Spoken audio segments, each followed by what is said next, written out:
Assalamualaikum warahmatullahi wabarakatuh. Bagaimana kabarnya hari ini? Semoga kita selalu dilindungi oleh Allah Subhanahu wa taala ya. Nah, hari ini kita akan belajar tematik. Tema 2, persatuan dalam perbedaan, subtema 1, rukun dalam perbedaan.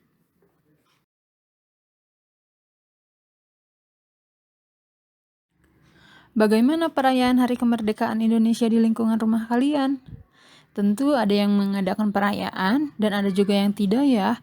Karena situasi dan kondisi saat ini oleh COVID-19, kita dituntut untuk social distancing.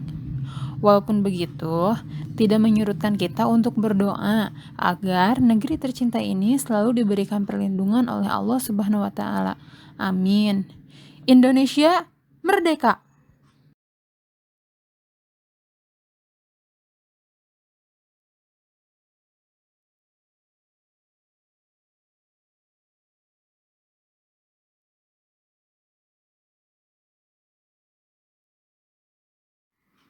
Tujuan pembelajaran. Di sini ada mata pelajaran IPS, Bahasa Indonesia, PPKN, SBDP, dan juga IPA. Kalian harus mengetahui tujuan pembelajaran agar kalian tahu apa yang harus kalian pelajari. Contohnya, dalam mata pelajaran IPS, kalian harus mengetahui makna proklamasi kemerdekaan Indonesia dan penerapannya di kehidupan sehari-hari. Lalu, di mata pelajaran Bahasa Indonesia, kalian harus mengetahui kata tanya untuk membuat peta pikiran suatu teks. Dan kalian harus mengidentifikasi dan menuliskan informasi penting pada suatu teks. Di mata pelajaran PPKN, kalian harus mengetahui makna dan nilai-nilai persatuan dalam perbedaan, serta penerapannya dalam lingkungan sekolah dan juga masyarakat. Dalam mata pelajaran SBDP, kalian harus mengetahui pola lantai dalam gerak tari, lalu pola lantai, tari tunggal, berpasangan, dan berkelompok. Dan yang terakhir, pada mata pelajaran IPA, kalian harus mengetahui cara tumbuhan menyesuaikan diri terhadap lingkungannya dan cara tumbuhan melindungi dirinya.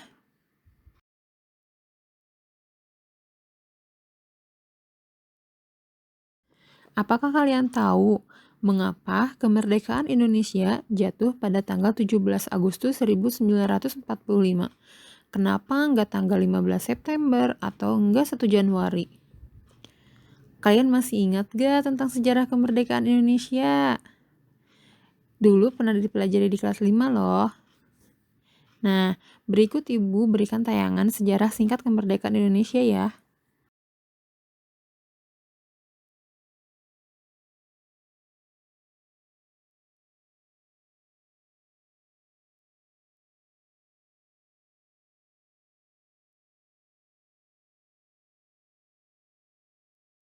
Nah, ini adalah tulisan tangan Soekarno pada teks proklamasi.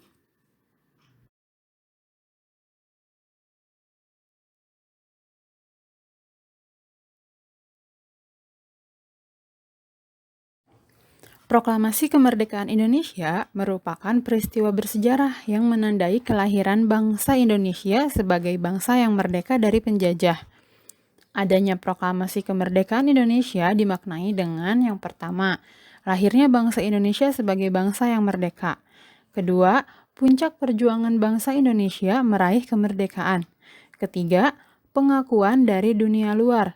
Pengakuan dari dunia luar yang pertama kali mengakui kemerdekaan Indonesia adalah negara Mesir. Lalu yang keempat, Indonesia merupakan bangsa yang mandiri. Kemerdekaan Indonesia diperjuangkan oleh pahlawan kita, tidak dicampuri oleh Jepang. Dan yang kelima, menentukan sikap ke depan kepada dunia.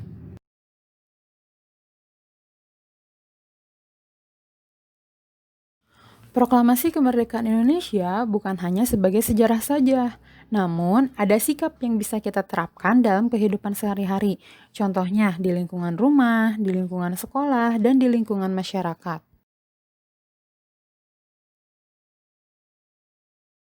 Contoh penerapan makna proklamasi kemerdekaan Indonesia yang dapat diterapkan di lingkungan rumah contohnya adalah saling menghormati dan menghargai antar sesama keluarga, bangga memakai barang buatan dalam negeri, dan mengerjakan kegiatan bersama-sama anggota keluarga.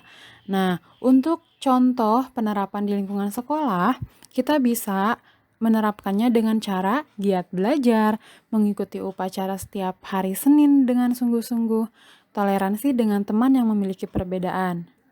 Sedangkan penerapan di lingkungan masyarakat yang pertama mengutamakan kepentingan bersama daripada kepentingan pribadi. Yang kedua, menghormati dan rukun dengan tetangga. Dan yang ketiga adalah gotong royong.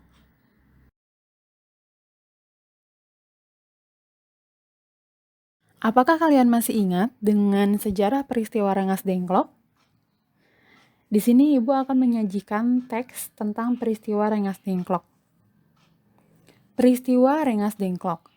Peristiwa Rengas Dengklok menjadi bagian penting dalam proses kemerdekaan Indonesia. Kejadian tersebut berlangsung 1 hari sebelum Indonesia memproklamasikan kemerdekaannya. Tujuan proklamasi Rengas Dengklok utamanya adalah mendorong Insinyur Soekarno dan Muhammad Hatta memproklamasikan kemerdekaan Indonesia. Para tokoh peristiwa Rengas Dengklok yang terlibat pun dikenang karena kerja kerasnya. Peristiwa Rengas Dengklok diawali ketidaksabaran para pejuang muda yang tergabung dalam gerakan bawah tanah akan kemerdekaan Indonesia. Alhasil, Sudan Kosingi, salah seorang anggota dari PETA dan anggota lainnya membawa Soekarno dan Hatta ke Rengas Dengklok. Tujuan membawa keduanya ke Rengas Dengklok agar Soekarno dan Hatta tidak terpengaruh oleh Jepang. Caranya, mereka meyakinkan kembali bahwa Jepang telah menyerah dan para pejuang akan melawan apapun resikonya. Tak hanya berdua, Soekarno kala itu juga membawa bersama sang istri Fatmawati dan anaknya Guntur. Hasil peristiwa Rengas Dengklok pun, mereka setuju untuk melakukan proklamasi kemerdekaan.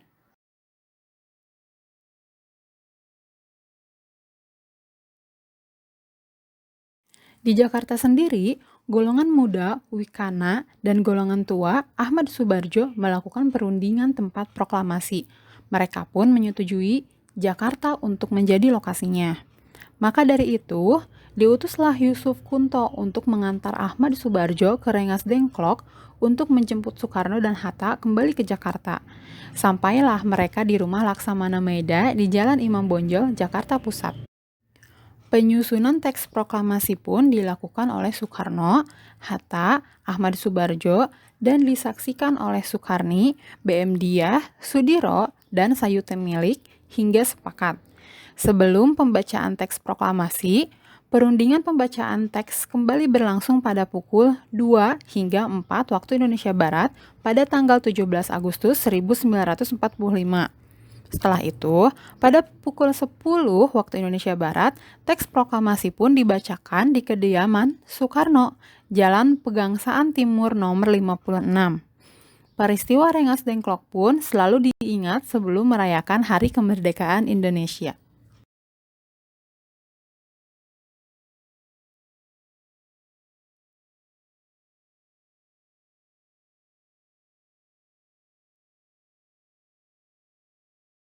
Siapa yang masih ingat tentang peta pikiran atau mind mapping? Di sini Ibu akan memberikan gambaran tentang mind mapping.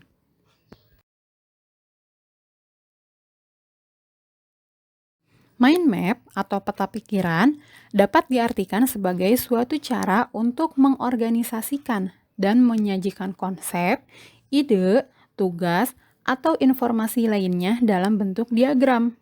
Peta pikiran disusun berdasarkan informasi penting yang terdapat dalam suatu teks. Dalam menemukan informasi penting, biasanya menggunakan kata tanya apa, di mana, kapan, siapa, mengapa, dan bagaimana.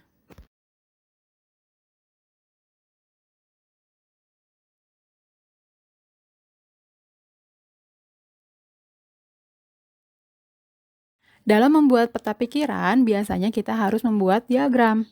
Di dalam diagram itu berisi judul teks. Judul teks ini biasanya disimpan di tengah atau di atas. Lalu, pada bagian diagram lain terdapat di mana, kapan, siapa, mengapa, bagaimana, dan apa.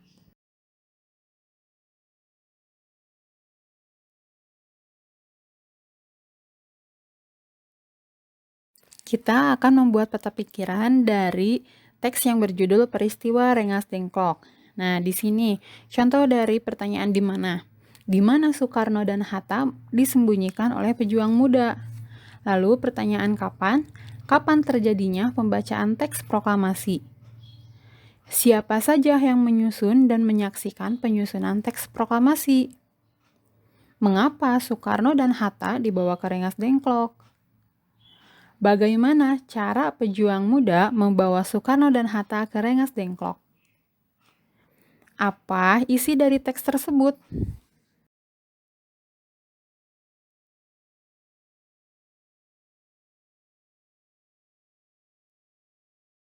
Nah, setelah kita membuat pertanyaan, kita harus menjawab pertanyaan tersebut sesuai dengan teks. Di sini, pertanyaan yang pertama, di mana Soekarno dan Hatta disembunyikan oleh pejuang muda? Jawabannya adalah di Rengas Dengklok. Lalu yang kedua, 17 Agustus 1945. Penyusunan teks proklamasi pun dilakukan oleh Soekarno, Hatta, Ahmad Subarjo, dan disaksikan oleh Soekarni, BM Diah, Sudiro, dan Sayuti Melik hingga sepakat agar tidak terpengaruh oleh Jepang. Dengan meyakinkan kepada Soekarno dan Hatta bahwa Jepang telah menyerah kepada sekutu. Peristiwa Rengas Dengklok.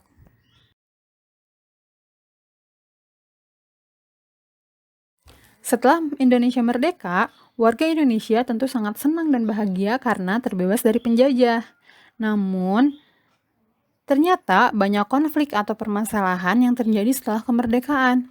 Salah satunya adalah tentang perbedaan suku, bahasa, agama, dan ras yang mereka temukan di lingkungan.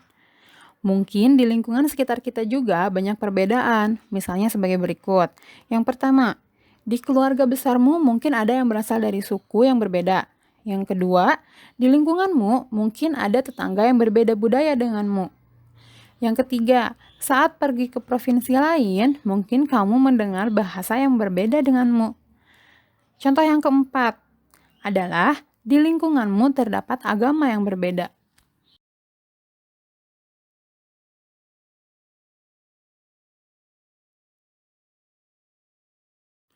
Perbedaan tersebut merupakan kekayaan bangsa kita. Ada beberapa sikap untuk menjaga semangat persatuan dalam perbedaan-perbedaan tersebut. Yang pertama, kita harus peduli. Yang kedua, mendahulukan kepentingan bersama daripada kepentingan pribadi. Dan yang ketiga, kita harus saling toleransi kepada orang lain.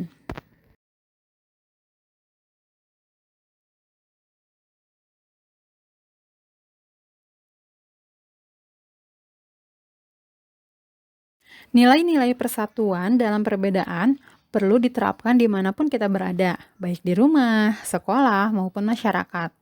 Berikut ini contoh kegiatan pelaksanaan nilai-nilai persatuan dalam perbedaan di lingkungan masyarakat. Yang pertama, membantu korban bencana alam. Yang kedua, mempersilahkan orang lain untuk beribadah sesuai agamanya masing-masing. Yang ketiga, membantu tetangga yang kesusahan meskipun berbeda suku dan agama.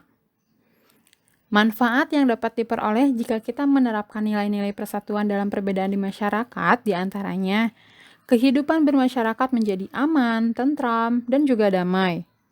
Yang kedua, masalah lebih cepat terselesaikan karena semua masyarakat bersatu.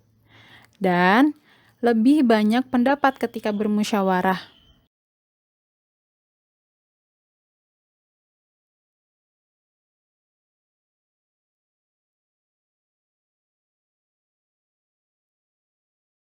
Nah, ini adalah contoh di lingkungan sekolah dalam kegiatan pelaksanaan nilai-nilai persatuan dalam perbedaan. Yang pertama, membantu teman yang kesulitan memahami materi pelajaran. Yang kedua, melakukan piket bersama-sama. Yang ketiga, bermain bersama pada jam istirahat tanpa membeda-bedakan. Yang keempat, mengumpulkan sumbangan untuk teman yang terkena masalah. Manfaat yang dapat diperoleh dari kegiatan tersebut, yang pertama, dapat saling membantu jika ada pelajaran yang tidak dimengerti. Yang kedua, Suasana belajar di kelas menjadi nyaman. Yang ketiga, persahabatan semakin erat. Dan yang keempat, dapat membangun kekompakan ketika belajar.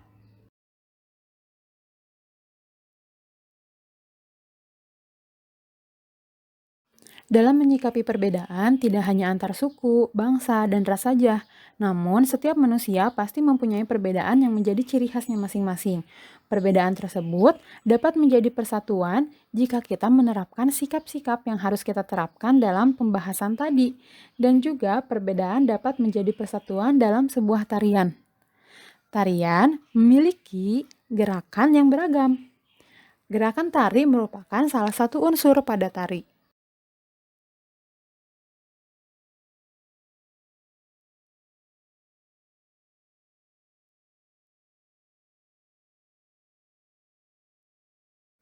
Gerak tari ada berbagai macam, yaitu ada gerak tari klasik, gerak tari kerakyatan, dan gerak tari kreasi baru. Yang pertama ada gerak tari klasik. Gerak tari klasik ini merupakan gerak tari yang menirukan kegiatan manusia. Selain itu, gerak tari klasik dapat juga menirukan gerakan hewan tertentu.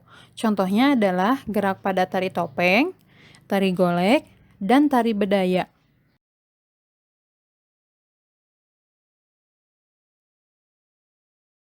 Yang kedua ada gerak tari kerakyatan. Gerak tari kerakyatan ini merupakan gerakan yang meniru kegiatan dan emosi manusia atau perangai hewan. Contohnya dalam gerak tari kerakyatan adalah gerak tari Ponorogo dan tari ketuk tilu.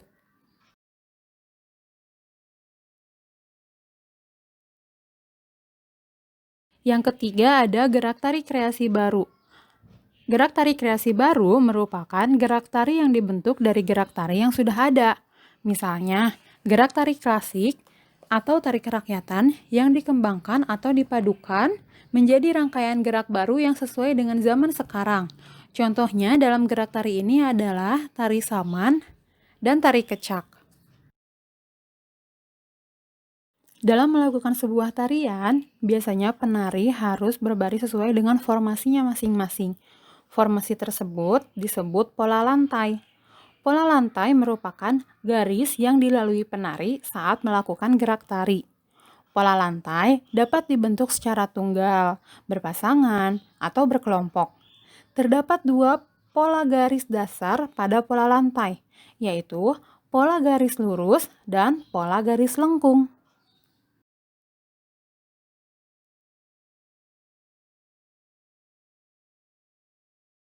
Pada pola garis lurus terdapat pola horizontal, pola zigzag, pola segi 4, pola segi 5, pola segitiga, dan pola vertikal. Lalu, pada pola garis lengkung terdapat pola lengkung ke depan, pola lingkaran, pola lengkung ke belakang, dan pola angka 8. Nah, contoh pola garis horizontal terdapat pada tari saman yang berasal dari Aceh. Lalu, pola garis lengkung ke depan terdapat pada tari sekapur sirih. Pola garis lengkung ke depan juga terdapat pada tarian tari pendet dari Bali. Lalu, pola lantai segi 4 terdapat pada tari piring yang berasal dari Sumatera Barat. Setiap tarian memiliki ciri-cirinya masing-masing. Salah satunya dapat dilihat dari pola lantai yang digunakan. Begitupun dengan tumbuhan. Tumbuhan memiliki ciri-ciri yang berbeda, seperti batang berduri, daun yang lebar, atau akar yang muncul ke permukaan tanah. Itu adalah sebagai cara tumbuhan menyesuaikan diri terhadap lingkungannya. Perbedaan setiap jenis tumbuhan merupakan salah satu bentuk dari penyesuaian diri atau adaptasi. Adaptasi adalah kemampuan makhluk hidup untuk menyesuaikan diri terhadap lingkungannya. Tujuan makhluk hidup beradaptasi, yang pertama, untuk melindungi diri dari musuh atau mangsanya. Yang kedua, untuk memperoleh makanan. Dan yang ketiga, untuk dapat bertahan hidup. Adaptasi pada makhluk hidup dapat dibedakan menjadi 3. yaitu adaptasi bentuk tubuh, adaptasi fungsi tubuh, dan adaptasi tingkah laku. Ada yang tahu mengapa makhluk hidup harus beradaptasi? Ya, benar. Manusia, hewan, dan tumbuhan harus beradaptasi dengan lingkungannya agar bisa bertahan hidup. Kali ini kita akan belajar tentang adaptasi pada tumbuhan. Adaptasi bentuk tubuh adalah penyesuaian bentuk tubuh dan alat-alat tubuh makhluk hidup terhadap lingkungannya guna mempertahankan hidupnya. Contoh tumbuhan yang melakukan adaptasi bentuk tubuh yang pertama ada teratai, kaktus, eceng gondok, pohon kurma, talas-talasan, kangkung, pohon bakau, dan lidah buaya.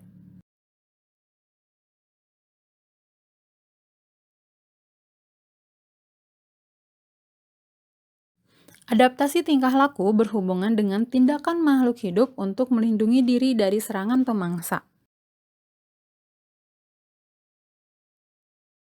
Contoh tumbuhan yang melakukan adaptasi tingkah laku adalah pohon jati, pohon flamboyan, bunga matahari, pohon randu, putri malu, jahe, petai, pohon jagung, dan pohon pisang.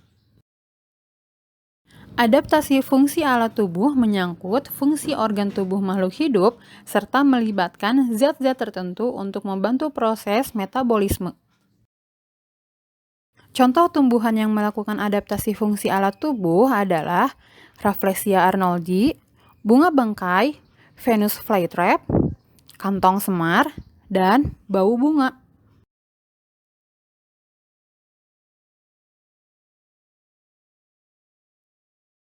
Bagaimana cara tumbuhan melakukan adaptasi tersebut?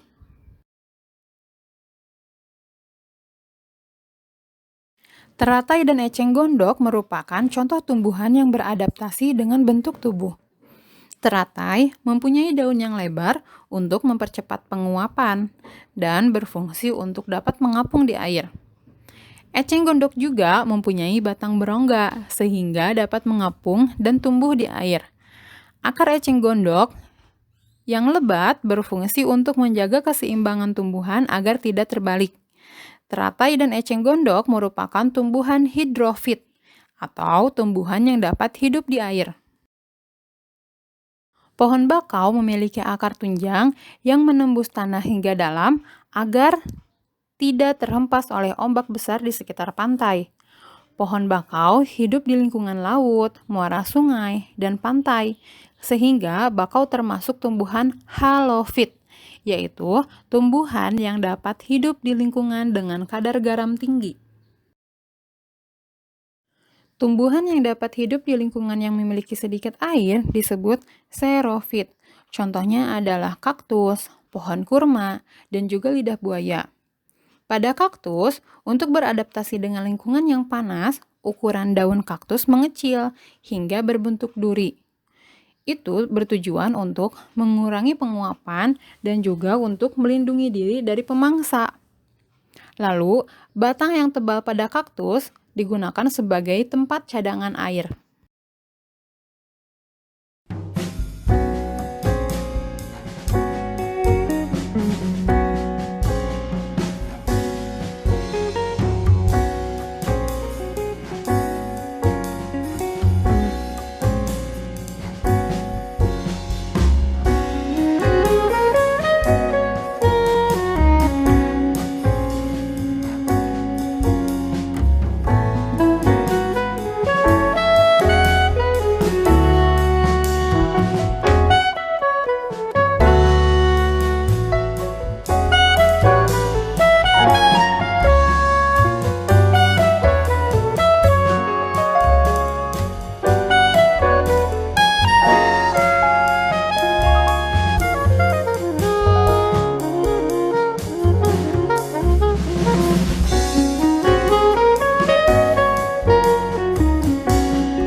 Rafflesia arnoldi, bunga bangkai, dan kantong semar memiliki cairan yang terdapat di dalam bunga. Cairan tersebut dalam Rafflesia arnoldi dan bunga bangkai mengeluarkan bau busuk untuk menarik serangga agar mendatanginya dan masuk ke dalam cairan tersebut. Sedangkan pada kantong semar tidak mengeluarkan bau busuk, namun dapat menarik perhatian serangga sehingga serangga tersebut masuk ke dalam kantong semar yang memiliki cairan, kemudian mencerna sebagai sumber nitrogen.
Tumbuhan pemakan serangga disebut dengan insektivora. Serangga yang dimakan kemudian akan dicerna sebagai sumber nitrogen. Tumbuhan Venus memiliki daun yang berengsel dan berbulu. Ketika serangga menyentuh bulu halus tersebut, kedua bagian daun akan menutup dengan cepat dan serangga akan terperangkap di dalamnya. Sekian untuk pembelajaran hari ini. Semoga kalian tidak puas dengan apa yang telah Ibu sajikan, sehingga kalian dapat menggali lagi informasi dan pengetahuan yang belum kalian pahami. Kalian dapat menanyakan hal yang belum kalian pahami dengan cara membaca, baik itu di buku pena, buku lain, ataupun di peramban. Bisa juga kalian tanyakan kepada Ibu melalui WhatsApp, dan kita akan bahas bersama-sama. Semoga hari ini menyenangkan. Wassalamualaikum warahmatullahi wabarakatuh.